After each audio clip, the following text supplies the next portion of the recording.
Imagine waking up tomorrow and discovering that the fundamental, like the caloric currency of your entire life is just gone. Right, totally I got it. mean, the energy that powers your car, the fuel that brings food to your grocery store, the electricity keeping your lights on, all of it just violently vanished. Just overnight. Exactly. Like gas is skyrocketing past 4, 5, maybe $6 a gallon. Your local delivery driver is suddenly working 14-hour days just to, afford the gas to bring you a single package. Yeah, and that's just locally. Right. Across the ocean, you've got entire nations mandating 4-day work weeks because they literally do not have the fuel to run their economies for 5 days. It's just wild to think about. So you turn on the news trying to find out what caused this terrifying synchronized global collapse, and you realize it all stems from a single choke point. One specific spot. Yeah, a single geographic gate thousands of miles away that has just been slammed shut. And today, we are not exploring some hypothetical doomsday scenario here. No, we are definitely not. We are looking at the exact brutal economic mathematics of the 2026 U.S.-Israel-Iran war. And the sheer scale of the contagion is what makes this specific crisis so just paralyzing. Yeah. Because historically, we tend to view geopolitical conflicts through this lens of geographic containment, right? Yeah. Like, we assume that if two nations decide to engage in a catastrophic exchange of military force, the devastation just sort of, I don't know, remains localized to their specific borders. Right, like it stays in their own backyard. Exactly. Right. But the modern globalized energy market has completely eradicated the concept of a contained conflict. I mean, a localized military strike in the Middle East instantaneously mutates into a housing affordability crisis in rural India, Wow. or a farming collapse in Iowa, or a sovereign debt emergency in Sri Lanka.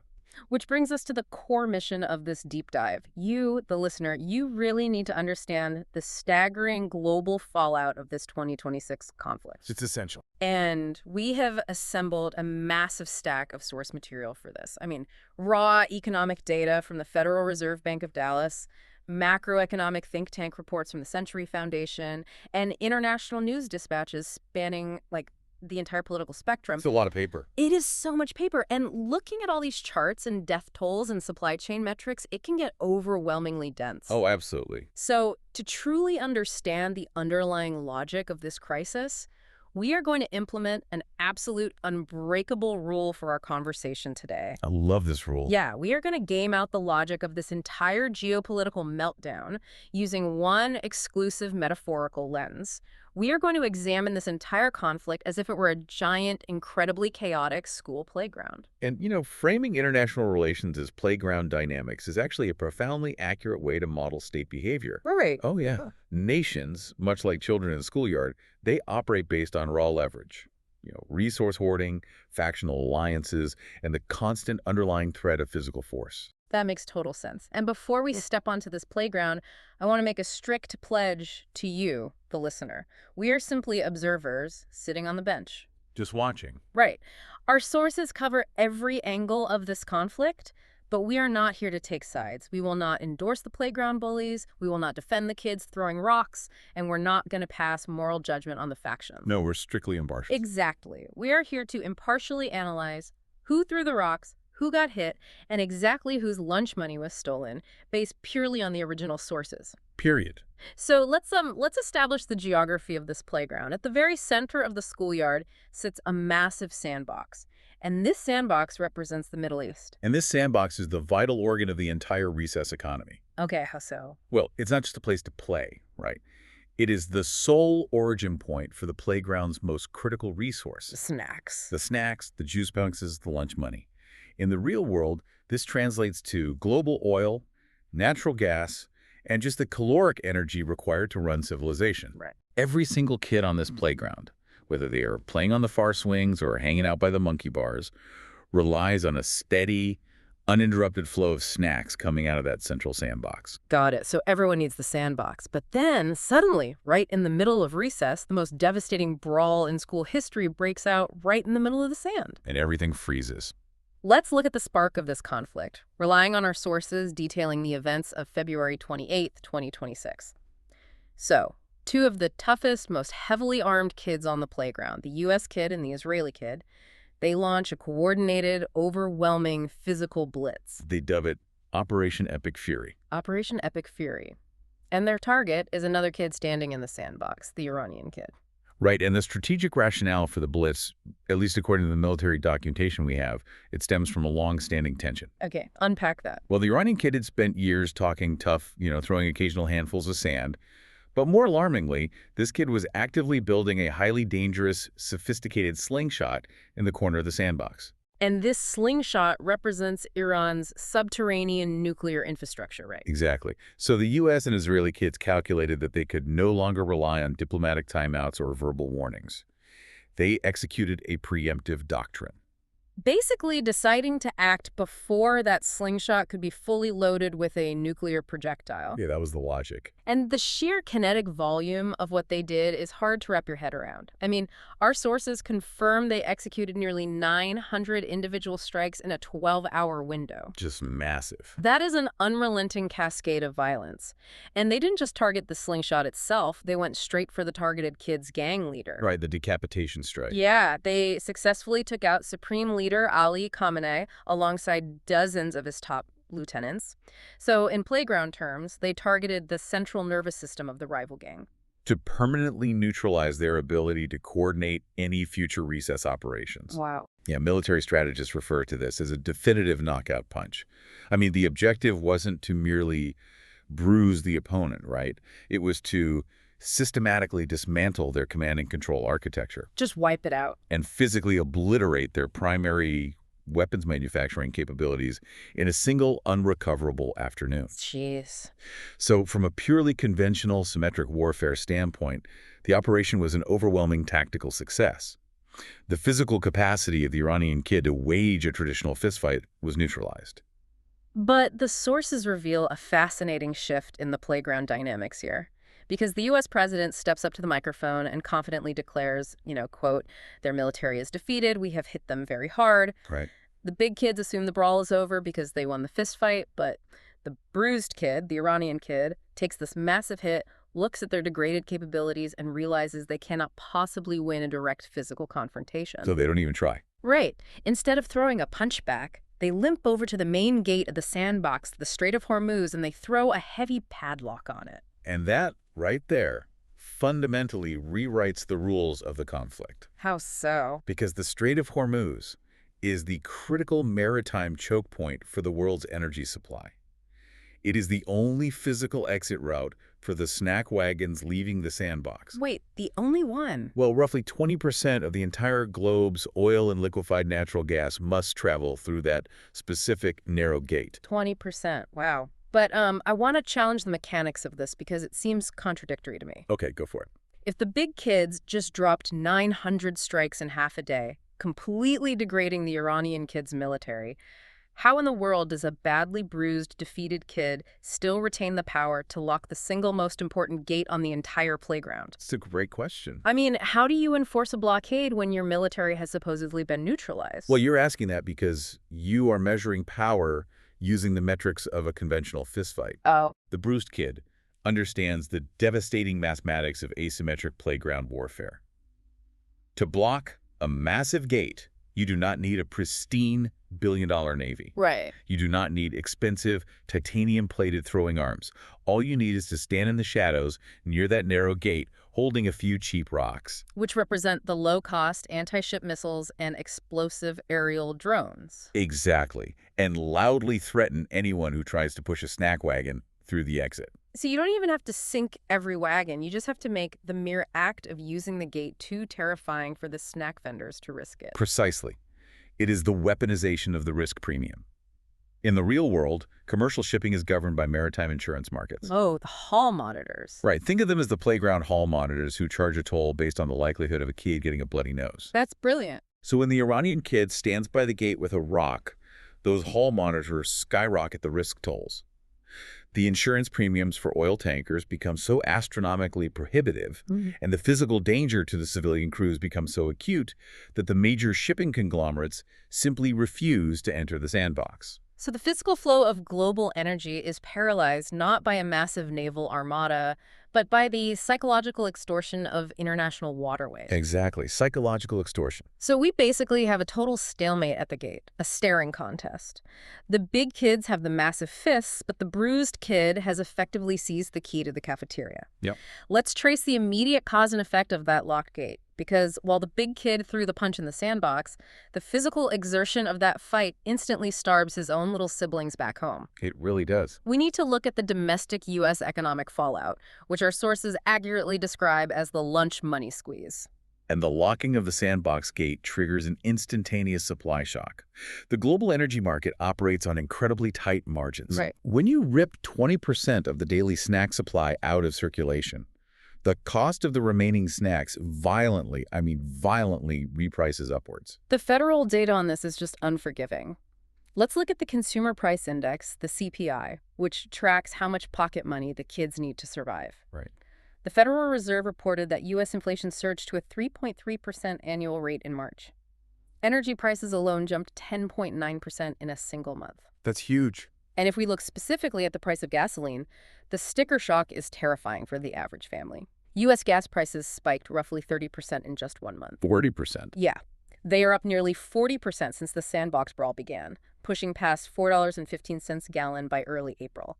And the Bureau of Labor Statistics flagged this as the largest monthly increase in gas prices since 1967. Since 1967. I mean, to contextualize that macro-level data, consider the aggregate financial drain on the working class. Okay. In March alone, American households were forced to pay $8.4 billion more for gasoline compared to the prices before the conflict started. $8.4 billion. That is $8.4 billion of lunch money evaporating from the pockets of the little siblings. Wow. That money isn't buying groceries, it isn't paying down debt, it isn't going into savings.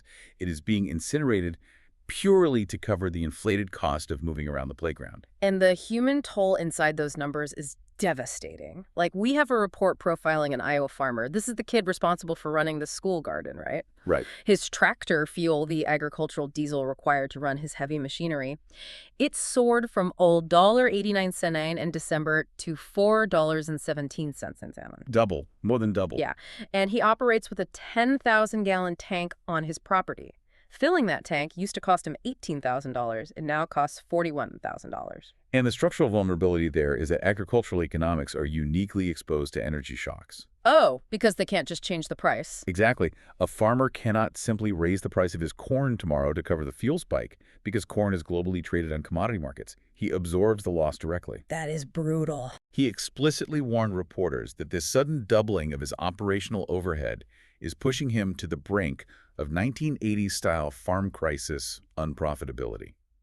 The fuel required to grow the food has become more expensive than the value of the food itself. And it isn't just the rural kids, it's the gig economy workers. The kids trying to hustle by riding their bikes across the playground to deliver items. Oh, the delivery drivers are getting crushed. Yeah, our sources detail the exhaustion of delivery drivers who have to pay their own tolls, meaning they cover their own gas expenses. Like, a librarian in Massachusetts shared this harrowing story about her husband, who works as a delivery driver. Yeah, I saw that one. Because his employer does not fully reimburse the massive fuel spikes, his take-home pay just plummeted. To survive, he had to take on shifts at a second delivery company.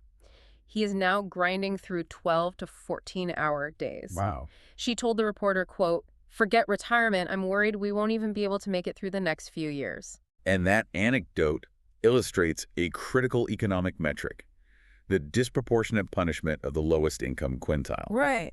The wealthiest kids on the playground barely notice a spike in snack prices. It's just a minor annoyance for them. But the data shows that the poorest kids are now forced to spend 30.6% of their total pocket money solely on transportation. A third of their money? A third of their existence is dedicated just to moving from point A to point B. It just obliterates discretionary spending. I mean, we read about an elderly woman in New York whose home heating furnace broke in February. She already works 2 jobs, including a shift at a gas station convenience store. Right. She had to take out a high-interest loan just to repair the furnace. She keeps her house freezing cold to save on the heating bill. She takes 0 vacations. And she admitted she hasn't even paid her taxes yet because there is literally 0 money left in her checking account at the end of the month. Just nothing left. She described living a, quote, very frugal existence. And that is the cruelest mechanism of an energy shock. It inherently punishes the frugal. Because when the cost of basic survival energy spikes, someone living a frugal existence has no luxury subscriptions to cancel. They have no expensive vacations to delay. Their budget is already cut to the bone. Right, there's no fat to trim. So the only thing left to cut is essential nutrition, medication, or shelter. Which is why consumer sentiment, like the psychological mood of the entire playground, has plummeted to record lows. The kids see the big brother out there in the sandbox throwing million-dollar rocks, while back home, a tattoo artist in Pennsylvania literally had to permanently shut down his private studio. Oh, because tattoos are luxury goods. Exactly. When the lunch money dries up, kids immediately stop buying temporary tattoos. He had to abandon his small business and take a job in quick-service restaurants just to keep himself fed. That's awful. It really feels like the kid who started the sandbox fight is forcing his own little brothers to skip lunch entirely just so he can afford to buy more rocks to throw. It is a profound domestic sacrifice for a foreign brawl. But the starvation isn't confined to the big kid's family. Right, the contagion is global. Because the global market is singular and interconnected, we have to look at the kids playing over on the far swings, the Asian nations.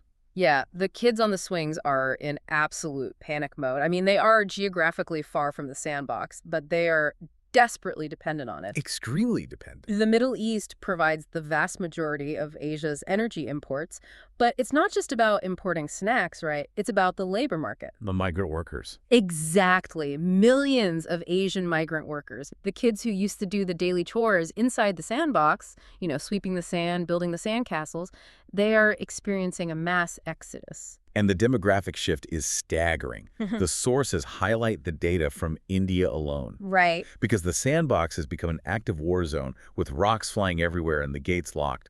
Over 220,000 Indian nationals, officially categorized as returnees, have dropped their brooms and fled the Gulf region to escape the violence. Over 200,000 kids running back to the swings. And the economic chain reaction of that is fascinating. No, it really is. Because a lot of these returnees aren't just unskilled laborers. Many are skilled professionals, engineers, and business owners.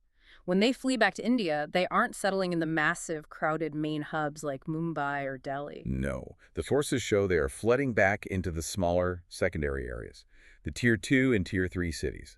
Which triggers an immediate, localized macroeconomic shock. Exactly. You suddenly have hundreds of thousands of adults arriving in smaller housing markets needing shelter.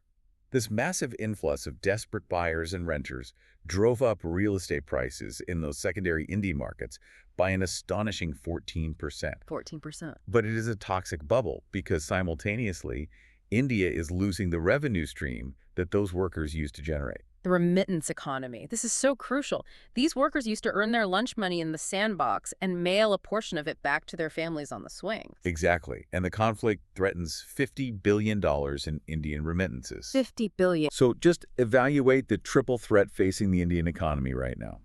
They have a massive wave of returning citizens who require housing and social services.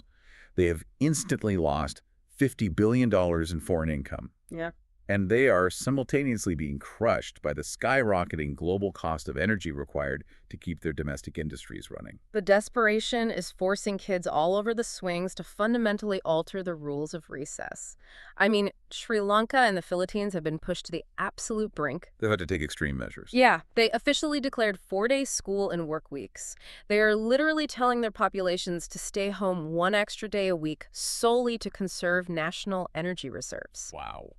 Vietnam is experiencing widespread panic buying and chronic fuel shortages at the pumps. Australia, a developed nation, had to legally relax its petrol quality standards for 60 days just to stretch their existing fuel supply. Just watering down the juice boxes. Exactly, with officials issuing stark warnings about potential shortages at critical facilities like hospitals. Furthermore, consider the secondary derivatives of petroleum. Okay, what do you mean? The cost of agricultural fertilizer, which requires massive amounts of natural gas to synthesize, is spiking globally. So it's not just the cost of transporting the food that goes up, the actual cost of growing the calories from the soil is escalating. Oh, wow. Which threatens the baseline food security of the entire developing world.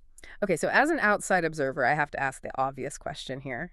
If the main gate to the sandbox is locked by the bruised kid, why don't the kids on the swings just find a different supplier? A different sandbox. Yeah. Why can't they just go to another kid on a different part of the playground and buy their snacks there? Well, because the global energy infrastructure does not operate like a series of isolated, independent convenience stores. Okay. It functions as one massive interconnected pool of liquid. Yeah. If you abruptly drain 20% of the liquid from that pool, the remaining 80% doesn't just stay the same price. Right. Every single kid on the playground panics simultaneously and begins frantically outbidding each other to secure whatever liquid is left. Which brings us to the school accountants. The macroeconomic forecasters at the Federal Reserve Bank of Dallas. They've done incredible work on this. They published this massive, highly technical report modeling the exact inflationary consequences of this gate closure. And they didn't just guess, right? They utilized a DSGE model. Yes. Let's translate that for the listener. What is a DSGE model in the context of our playground? Okay, so it stands for a Dynamic Stochastic General Equilibrium Model. Dynamic Stochastic General Equilibrium, that's a mouthful. It is. To break that down, dynamic means it looks at how things change over time. Stochastic means it accounts for randomness and probability, specifically the unpredictability of human panic. Okay. And general equilibrium means it models the entire playground as an interconnected web where a change in one corner affects every other corner. So in playground terms, it is a ruthlessly complex probability ledger. Exactly. It doesn't just calculate how many juice boxes are physically missing today. It simulates how the sheer terror of future missing juice boxes alters every kid's behavior tomorrow. It models the hoarding. Yes, exactly. Yeah. It calculates how a shipping company's fear of a future rock strike causes them to hoard fuel today, which artificially creates a shortage and drives up prices before a single physical drop of oil is even destroyed in combat. That's wild. And the Dallas Fed ran specific duration scenarios to model the pain threshold, right? Yeah, they ask what happens if the gate is locked for 1/4 of the school year versus 2 quarters versus a devastating 3/4 closure. And the projections in the source material are just apocalyptic for the global economy.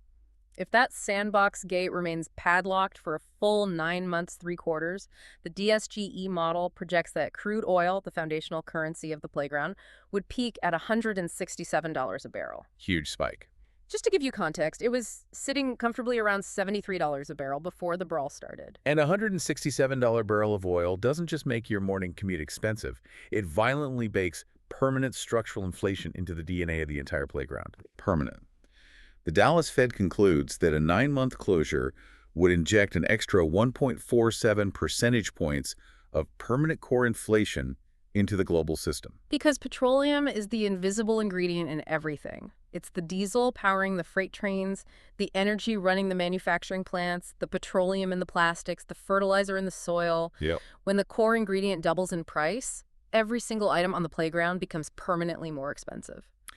And the greatest danger highlighted by the Fed's model is the phenomenon of second-round effects. What's that? If an energy shock is brief, a business might temporarily absorb the loss to keep their customers.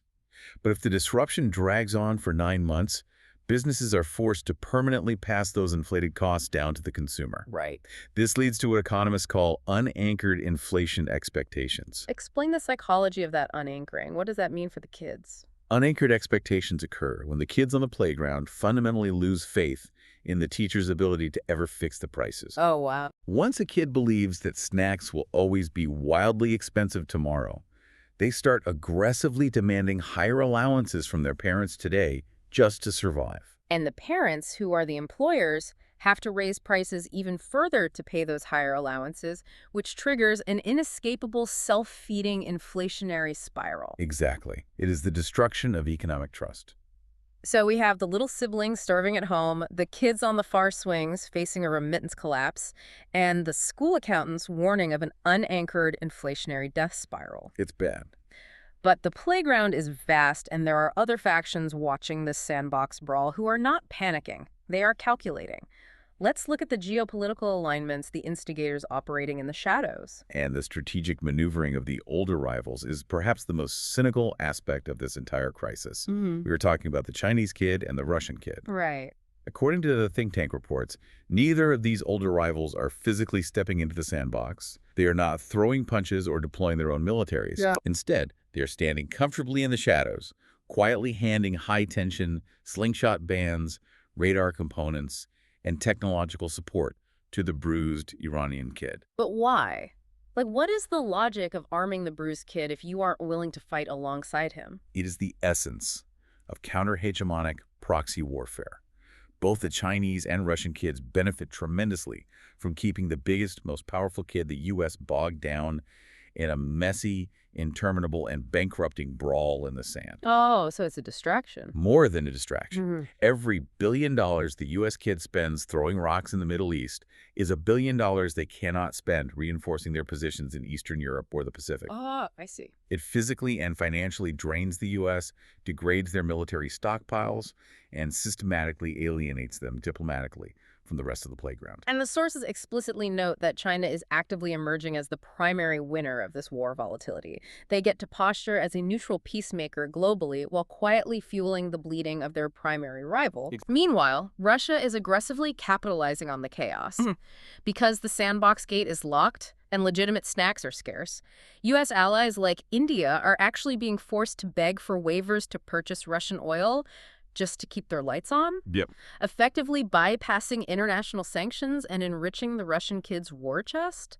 They are leveraging the panic to break out of their own economic isolation. So, by acting as technological and financial patrons to the Iranian kid, Russia and China ensure the conflict drags on indefinitely, maximizing the damage to the U.S.-led global order without risking a single drop of their own lunch money. It's a masterclass in shadow leverage. But not every kid has the luxury of hiding in the shadows. No, they don't. Let's pivot to the kids hanging out on the monkey bars of the Gulf states. Yeah. Saudi Arabia, the United Arab Emirates, Bahrain, Qatar.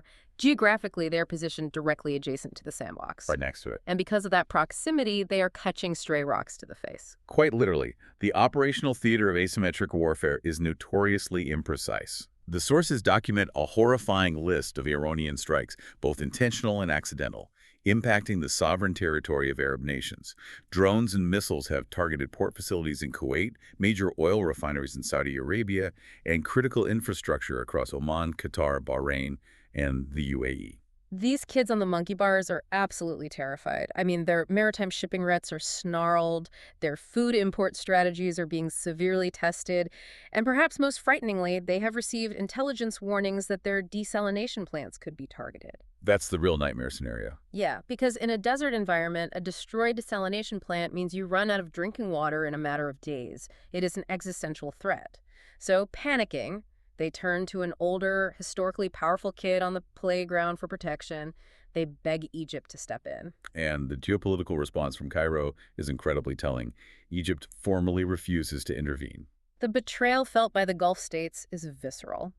Our sources cite a prominent Kuwaiti writer, Fuad al-Hashem, who perfectly captured the sentiment. What did he say? He wrote that the Gulf kids looked to Egypt expecting a fiercely protective mother who would unconditionally defend her children from the sandbox violence. But instead, Egypt revealed herself to be a cold stepmother who refused to offer even the slightest comfort or military backing. Wow. Stepmother. Yeah. To understand why Egypt stays stubbornly on the bench, we have to look at the analysis provided by the Middle East Monitor. Okay, let's hear it. Egypt's refusal is driven by an incredibly complex web of macroeconomic pragmatism and regional balancing. First, consider the geopolitical balance of power. Egypt understands that if they help the U.S. and Israel completely obliterate the Iranian kid, it effectively ushers in a new era where the Israeli kid becomes the unchecked, undisputed hegemon of the entire region. Oh, interesting. Right. Cairo, which views itself as the historical leader of the Arab world, has zero strategic interest in cementing Israeli regional supremacy. Ah, so there's a rivalry there. And beyond the grand strategy, Egypt's own domestic pocketbook is just hemorrhaging. Egypt has roughly 12 million citizens working abroad, a massive percentage of them embedded in the Gulf economies. Because the Gulf is under attack, those remittances are drying up. That's like India. Exactly. The Egyptian currency is rapidly depreciating, and their economy is heavily reliant on bailout loans from the IMF, the school board. Right. They cannot afford to antagonize the U.S., they cannot afford a direct war with Iran, and they cannot afford to anger the global financial institutions. Therefore, Egypt chooses a policy of calculated, frozen neutrality. They desperately want to position themselves as an indispensable diplomatic mediator rather than an active military combatant. Okay. They are coldly prioritizing the survival of their own domestic economy over the frantic security demands of the Gulf kids. It is a decision that infuriates their neighbors but follows a ruthless internal logic. Meanwhile, as the Gulf kids realize they are entirely on their own, the rock fight is escalating into uncontrolled reciprocal violence over by the water The fountain. Lebanon Theater. The Israeli military campaign against Hezbollah represents a secondary, intensely violent front in this broader conflict. The sources detail an astonishing rate of attrition here. The Israeli military publicly announced that over the course of just 2 days, their airstrikes eliminated over 180 Hezbollah militants. 180. That is an incredibly high casualty rate for a concentrated period. And Hezbollah immediately retaliated, launching 19 distinct strikes of their own in a single afternoon, successfully targeting military positions and civilian settlements deep inside Israeli territory. And the operational logic here from the Israeli perspective is opportunistic degradation. Opportunistic. Yeah.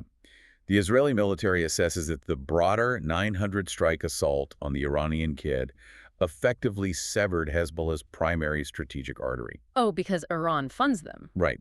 With Iran distracted and financially bleeding, the supply lines of weapons and cash to Hezbollah are temporarily choked.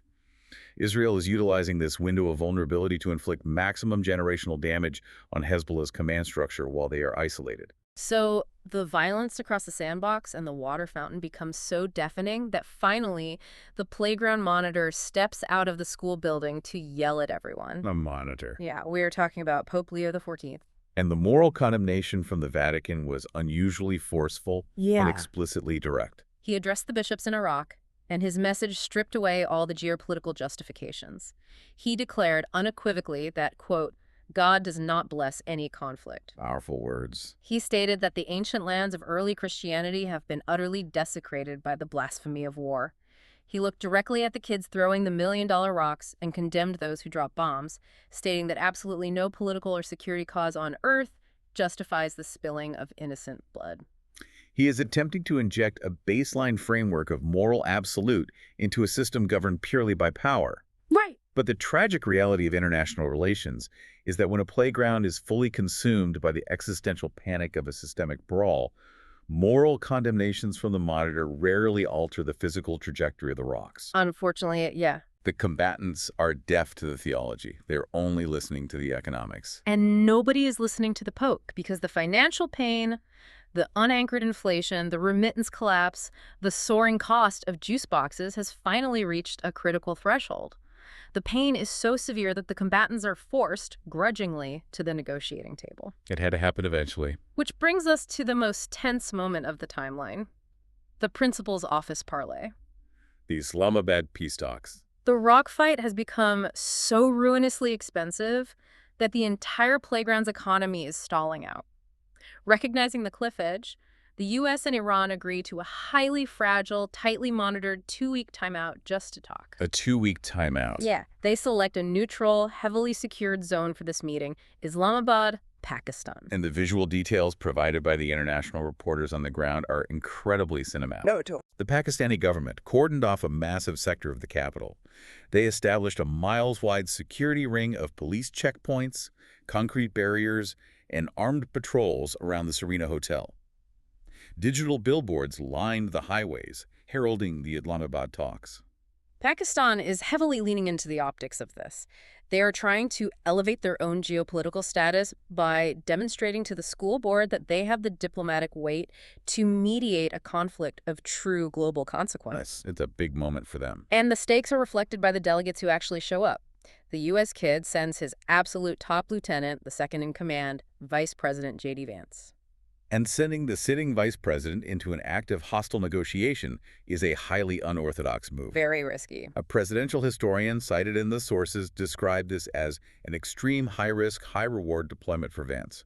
Traditionally, vice presidents are kept insulated from the granular, messy failures of treaty negotiations. Right. Usually the Secretary of State does this. Exactly. If Vance somehow manages to broker a lasting truce, he stabilizes the global economy and secures a massive diplomatic victory. But if the talks collapse while he is physically sitting at the table, the cycle of violence escalates, the global recession triggers, and the administration owns the failure completely. He's putting his face on it. Totally. And sitting across the heavy oak table from Vance is the bruised kid's designated negotiator, Iranian speaker Mohammad Bagher Ghalibaf. And the Iranians do not just arrive with a list of policy demands, right? They arrive with devastating, visceral theater. Oh, is intense. They deliberately carry the emotional weight of the playground carnage directly into the sterile negotiating room. The specific detail documented by the NDTV source is haunting and speaks to the psychological warfare of diplomacy. Tell them what they did. On the flight from Tehran to Islamabad, the Iranian delegation purposefully filled the entire front row of their diplomatic aircraft with blood-soaked school bags, tiny shoes, and white mourning flowers. Geez, these weren't props.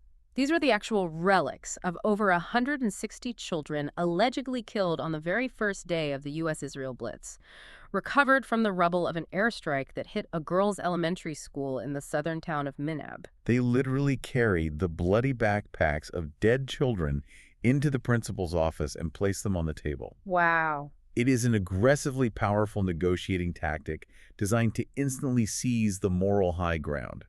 They're framing themselves not as the instigators with the nuclear slingshot, but strictly as the grieving victims of disproportionate imperial aggression. So with the bloody backpacks on the table, the staring contest begins. What are the actual terms of surrender? Iran lays down a hardline prerequisite. Okay. They insist that before any long-term security architecture can be discussed, their confiscated lunch money must be immediately returned, which translates to the unfreezing of billions in frozen sovereign assets held in foreign banks. Give us our money back first. Right. Additionally, they demand an immediate binding truce in Lebanon to protect their battered ally, Hezbollah, from further Israeli degradation. And what is the counterposition from the U.S. administration? Well, the former president, Donald Trump, took to social media to loudly define the American posture. He tweeted, quote, "The Iranians don't seem to realize they have no cards other than a short-term extortion of the world by using international waterways. The only reason they are alive today is to negotiate." Wow. That statement perfectly encapsulates a specific, highly traditional view of geopolitical leverage, but it requires deep examination. I have to aggressively push back on Trump's logic using our playground framework. He asserts they have no cards, but if a bruised kid is currently holding the single physical padlock key to the gate where 20% of the school's caloric energy is kept, how is that not the ultimate trump card? It's a huge card. I mean, how can you look at a paralyzing global blockade and conclude they have zero leverage? It exposes a fundamental divergence in how rival nations define power. Trump is defining leverage purely through the lens of symmetric military kinetic energy, who has the biggest fists, who possesses the stealth bombers, who can project overwhelming force across the globe. The traditional fistfight. Yes. Measured strictly by that traditional military metric, he is correct. Iran has no cards. Their conventional military forces have been heavily degraded by the 900 strikes. Right. They can't launch an amphibious invasion of America. Exactly. But Iran is not playing that game. They're defining power through the lens of asymmetric economic extortion. The gatekeeper. Right. They have realized that in a hyper-connected, energy-dependent world, they do not need a functioning air force to win. They only need the capability to hold the global economy hostage. It is the ultimate staring contest. The U.S. kid holds a massive, devastating rock, but the Iranian kid holds the only key to the cafeteria. Yep. And the terrifying reality is if the kid with the key refuses to unlock the door, everyone on the playground starves, regardless of how big the other kid's biceps are. Everyone starves. The Pakistani Prime Minister, Shehbaz Sharif, acting as the anxious host, accurately summarized the gravity of the room, calling this a make-or-break stage for humanity. Because if this fragile 2-week timeout collapses and Vance goes home empty-handed, the Dallas Fed's DSGE model kicks back into reality. The worst-case scenario. The gate stays locked for 3 quarters, crude oil blasts to $167 a barrel, permanent inflation is baked into the system, and the entire global playground collapses into a deep structural recession. Which forces us to confront the ultimate overarching question of this deep dive. When the recess bell finally rings, whenever that may be, and the kids trudge back to class, who actually wins a rock fight of this magnitude? Who wins? Who ultimately pays for the shattered windows, the stolen lunch money, and the broken bombs? Because the immediate costs we've discussed, the $4.15 gas at the pump, the struggling gig workers, the spiking grocery bills, that is just the visible tip of an incredibly deep iceberg. Very deep. The Century Foundation released a massive report that dives deeply into what they categorize as the forever costs of war. The hidden intergenerational tab that the school board keeps off the official ledger. Let's examine the receipts. Yeah, let's look at the numbers. The immediate tactical cost of the military operation for the U.S. government, Just the price of flying the jets and dropping the ordnance over those first few weeks is estimated at $25 billion. 25 billion. The Secretary of War, Pete Hegseth, was remarkably blunt in his assessment. He stated publicly that the military is currently burning through roughly $500 million a day, just, quote, to kill bad guys. $500 million a day. Every single day. Every single day. But the Century Foundation argues that treating that $25 billion as the true cost of the war is a catastrophic accounting error. It's completely wrong. They point to the historical data mapped out from the post-9/11 global war on terror. During that multi-decade era, the direct military operations, the actual fighting, only accounted for about a quarter of the ultimate $8 trillion total price tag. Only a quarter. So where does the other $6 trillion go? Where? It vanishes into the shadow costs. The most profound shadow cost is the long-term specialized medical and psychological care required for the injured kids coming home from the brawl. The veteran care. Right. Modern body armor and trauma medicine mean that a significantly higher percentage of soldiers survive catastrophic injuries that would have been fatal in previous conflicts.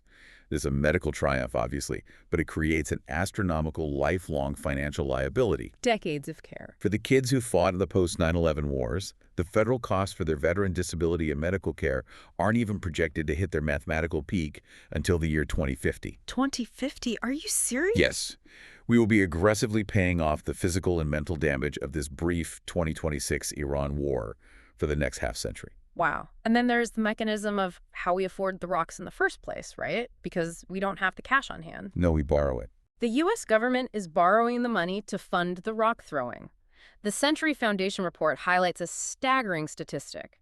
Between 2001 and 2022, the U.S. government paid over $1 trillion just in pure interest on the debt they issued to fund the war on terror. Unbelievable. We spent $1 trillion just for the privilege of borrowing the money to buy the bombs. And here is the accounting trick.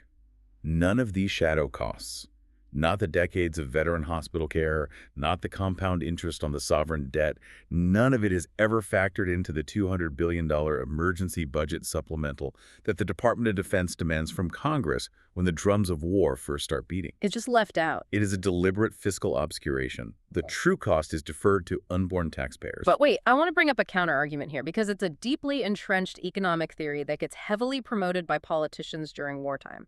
Let's talk about John Maynard Keynes. Okay, Keynesian economics. Keynes famously argued that during a depression, if the government pays a group of kids to dig holes in the playground dirt and then pays another group to fill those exact holes back up, it actually boosts the economy. That's the theory. It increases aggregate demand, which pumps up the gross domestic product of the GDP. So if paying kids to do useless labor boosts the playground economy, why doesn't buying $25 billion worth of high-tech rocks and explosive drones do the exact same thing? Doesn't the defense spending stimulate the manufacturing base? Doesn't war historically cure recessions? That is perhaps the most dangerous, pervasive, macroeconomic misconception in existence. Okay, debunk it for me. It is vital to deconstruct exactly why the war is good for the economy. Narrative is fundamentally flawed. Mechanically, yes, massive government spending on military hardware does technically increase the government spending variable in the GDP equation. The top line number goes up. Right. But it grotesquely disfigures the actual structure of the economy. Walk me through the disfigurement. How is it different from the hole digging program? Think about Keynes' hole digging analogy. If the government pays thousands of working class kids across the entire playground to dig holes, you are distributing that federal money incredibly broadly. So lots of people get a little bit of money. Exactly. Every one of those kids takes their new paycheck, goes to the school cafeteria, and buys an extra juice box, a new pair of shoes, or a movie ticket. That creates broad distributed prosperity. The velocity of money increases across all sectors of the economy. A rising tide lifting all boats. Precisely. But defense spending operates on an incredibly narrow, monopolistic track. How so? When the government decides to suddenly purchase $25 billion worth of precision-guided rocks, that money does not flow into the pockets of millions of working-class kids. It accrues almost entirely to one highly consolidated specialized sector, the massive defense contractors, The rock sellers. the rock sellers. Mm-hmm. And within those corporations, the windfall disproportionately enriches the shareholders and the executive suite, not the assembly line workers. The classic war profiteers. It does not create a broad, sustained lift to the national labor market. But the more insidious damage is what economists call opportunity cost. Okay, explain that. It crowds out productive capital investment. The school board operates with a finite budget limit. If they decide to allocate a permanent $1 trillion baseline defense budget, plus authorize hundreds of billions in emergency supplemental spending for this specific war, that money physically ceases to exist for any other purpose. Because every dollar spent on a drone is a dollar that cannot be spent anywhere else. Exactly. Because they bought the slingshots, the school can no longer afford to build a new jungle gym. Right. They cannot afford to invest in domestic healthcare infrastructure. They cannot subsidize childcare for struggling families. Yeah. They cannot modernize the educational system, and they cannot repair the crumbling roads. The Century Foundation report explicitly documents a historical pattern of this, right? Yes, over and over again, the U.S. government functionally subsidizes its massive defense contractor payouts by aggressively cutting funding from domestic health and social safety net programs. They're literally taking lunch money away from a diabetic factory worker in Michigan who needs insulin and handing that money directly to a handful of massive aerospace corporations to build stealth bombers. It is a massive upward transfer of wealth disguised as national security. Wow. It suffocates the type of productive civilian investment that could actually transform the domestic economy into something wealthier, healthier, and more technologically resilient in the long term.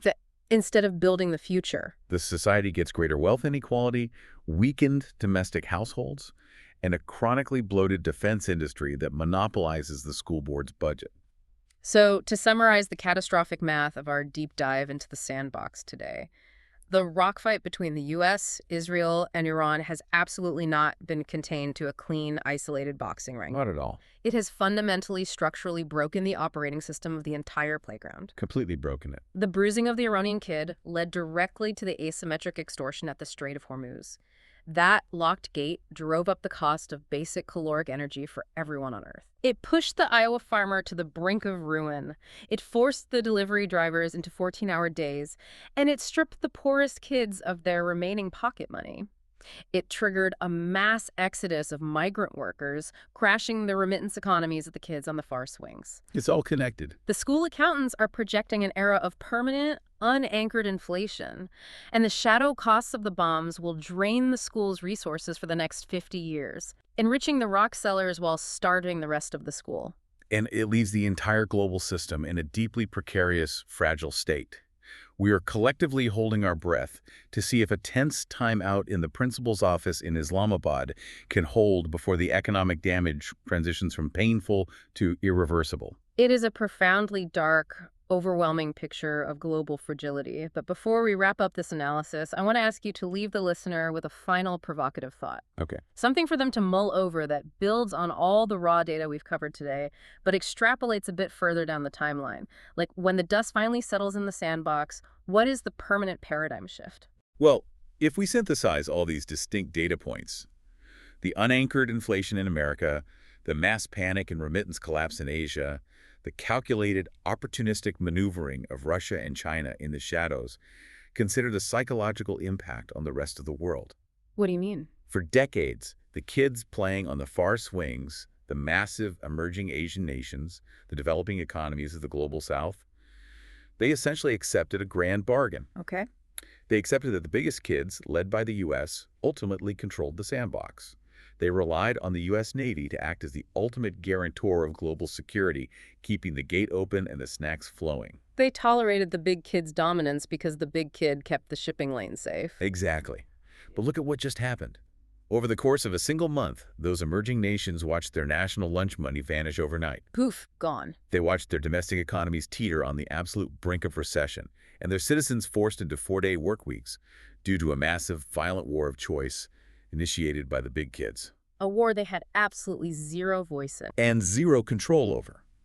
They became instantaneous collateral damage to someone else's foreign policy. They realized the protector can instantly become the liability. So here is the overarching geopolitical question to mull over as we move toward 2030. Lay it on us. What happens when those billions of kids on the swings collectively decide that they can never, ever Trust the big kids with the keys to the sandbox again. Oh, man. What happens when the developing world begins quietly pooling their massive resources, turning away from the traditional school board, and collaborating with the instigators in the shadows to build an entirely separate, parallel sandbox with parallel financial gates on the complete opposite side of the school? A new architecture. A new global architecture that the old playground bullies can no longer sanction, control, or bomb. Wow. A fractured, bifurcated global playground.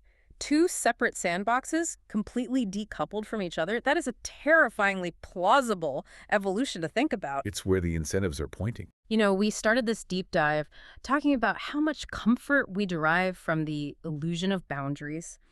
We like to believe conflicts are like professional boxing matches, contained, clean, with thick ropes, separating the bleeding fighters from the safe, observing audience in the bleachers. Right.